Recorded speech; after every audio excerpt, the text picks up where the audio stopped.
Bagaimana sekarang ini saya bisa merasakan, melihat, dan bahkan mendengar suara Tuhan. Simple dan sederhana. Berikan waktu, bayarlah harga untuk spend time dengan Dia. Nantikan Dia dan berdoa meminta untuk Tuhan melawat dan berbicara kepada kita.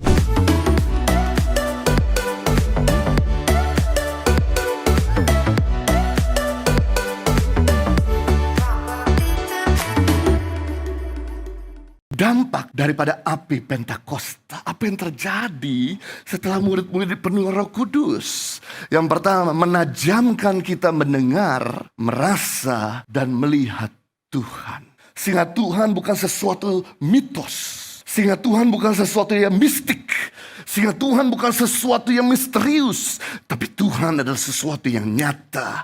Di dalam Kisah Rasul 2 ayat 1-4. Ketika tiba hari Pentakosta, semua orang berkumpul di satu tempat.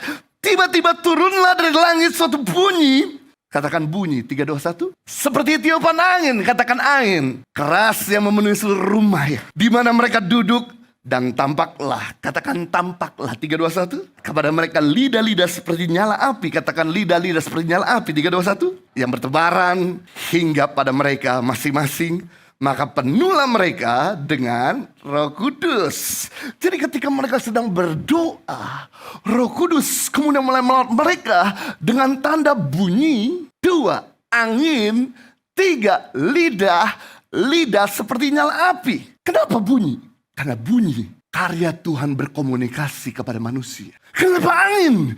Karena karya Tuhan untuk menyegarkan. Kenapa nyala api? Karya Tuhan untuk membakar semangat, menyucikan kita. Jadi sejak hari itu, maka setiap murid-murid mulai ngalami Tuhan secara nyata. Kalau dulu Tuhan itu lokasinya cuma di satu tempat. Sebelum Yesus naik ke surga, sebelum Yesus pergi meninggalkan mereka, Yesus cuma ada satu lokasi. Tapi karena Yesus naik ke surga, maka Roh Kudus ada di mana-mana. Terutama ada di dalam diri saudara. Dia bisa bicara, dia bisa menyegarkan, dan dia bisa membakar. Wow. Tujuan daripada lawatan Tuhan, tujuan daripada suara Tuhan ada 3. Dalam 1 Korintus pasal 14 ayat 3. Yang pertama membangun, yang kedua menghibur, dan yang ketiga menasihati. Di luar daripada itu bukan suara Tuhan. Jadi suara Tuhan tidak pernah menjatuhkan, suara Tuhan tidak pernah lemahkan, suara Tuhan tidak pernah membuat kita down. Suara Tuhan membangun, menghibur, dan menasehat. Wow. Pertanyaannya, bagaimana sekarang ini saya bisa merasakan, melihat, dan bahkan mendengar suara Tuhan? Simple dan sederhana.